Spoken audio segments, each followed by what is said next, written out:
Okay, so I thought I'd show you how to make an accent slip pocket.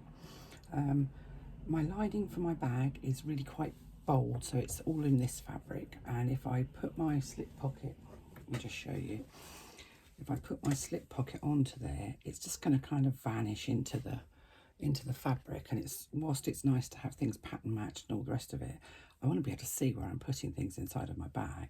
So I'm going to make, I've already done an overlay pocket for my zipper, and I'm going to make an accent slip pocket.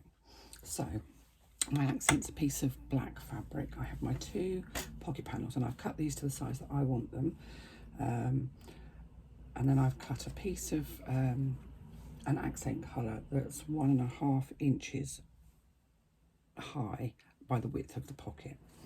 So I'm going to take my first pocket panel, and I'm going to lay my accent piece along the top edge, right sides together, and I'm going to stitch it down in place using a 1/4 inch seam allowance.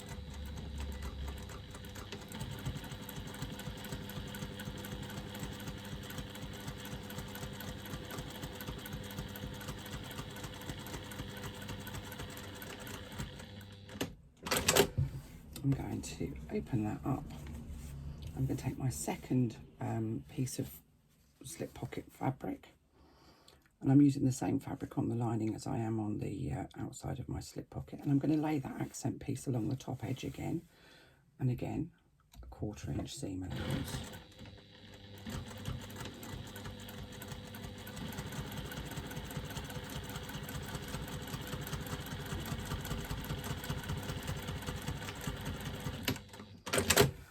So now we have one piece of fabric joined into the middle of my 2 pieces of fabric. Now what I'm going to do is I'm just going to take this over to the ironing board, and I'm going to open these seams and press them open. I haven't put my iron over, so I'm going to have to pause you and come back. Okay, so I've taken them to my ironing board, and I've pressed both of those seams open.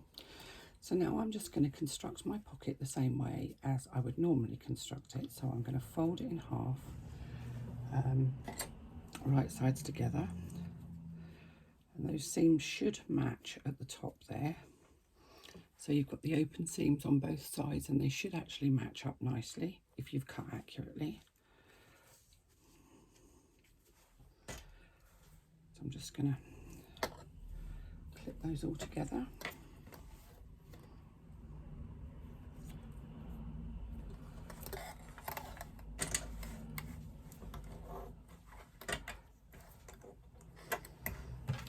I'm going to just mark a gap at the bottom where I don't want to stitch, and that's where I want to use for my turning of my pocket. And I'm going to stitch around the outside of my pocket from that mark that I've made along the bottom edge all the way along the bottom and up the side. And again, I'm going to use a 1/4 inch seam allowance, and I'm just going to back stitch a couple of stitches to stop that from unraveling.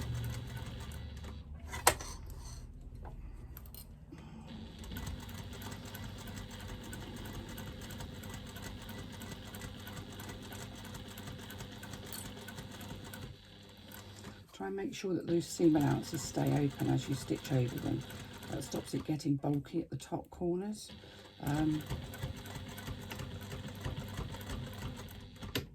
Back stitch a little bit, so the seam allowances have stayed open on both sides, which is what I want.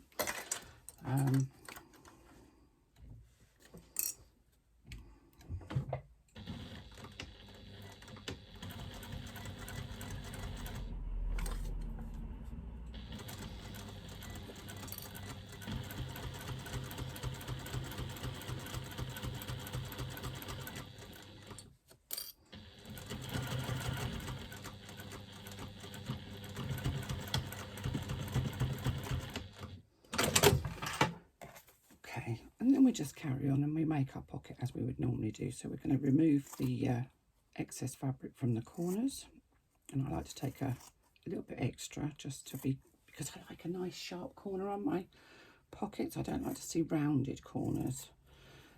Sadly, I see lots of rounded corners on pockets, and I think that's a shame. So just taking a little bit extra out will mean you don't have bulk in the pocket, so you won't end up with a slightly curvy shaped pocket. Have I got a pokey tool here? No pokey tool here. It must be on my other table. So I'm going to use my standby pokey tool, which is a screwdriver. So having done that, I'm now going to turn my pocket right side out. You can do the accent in faux leather if you want to. I've done them with faux leather before now. I wouldn't, however, use the really thick stuff for this. That sort of chieftain or the panzer stuff is just, it just doesn't sit nicely at the top. So if you're going to do it with faux leather, make sure it's a slightly less kind of in your face thick one. Push your corners out.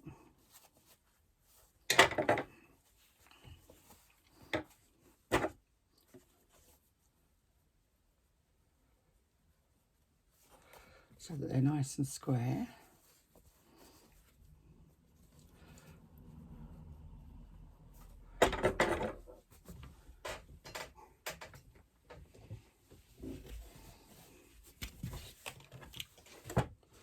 Bits of fabric everywhere. Turn those unfolded edges in.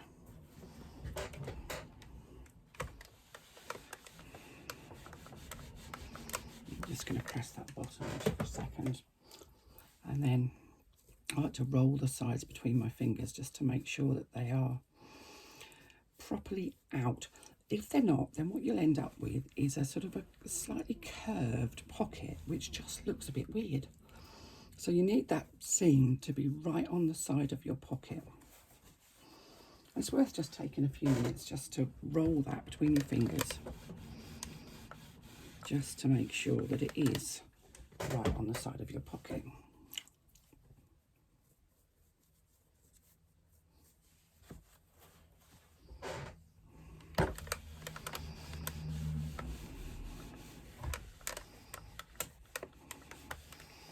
Give your pocket a good press, and you can top stitch along the top edge. I like to do a line of top stitching underneath that accent panel as well, just because I think it gives it a nice finish.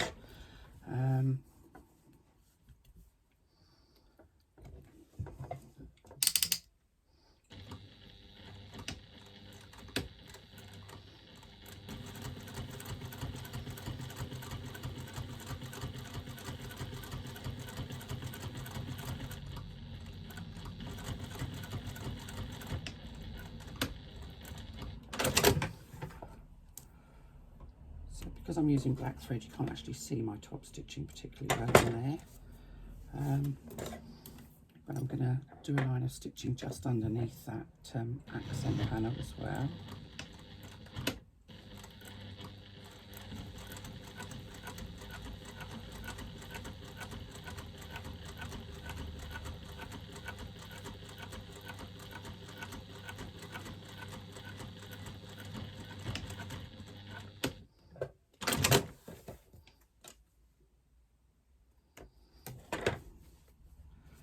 Remove all your threads, and there you have a rather beautiful accented slip pocket, which when you position it in your bag means you're going to be able to see it. I mean, you can pattern match it with your, you can pattern match to your fabrics if you want to, but it still means that your slip pocket is visible because it's accented.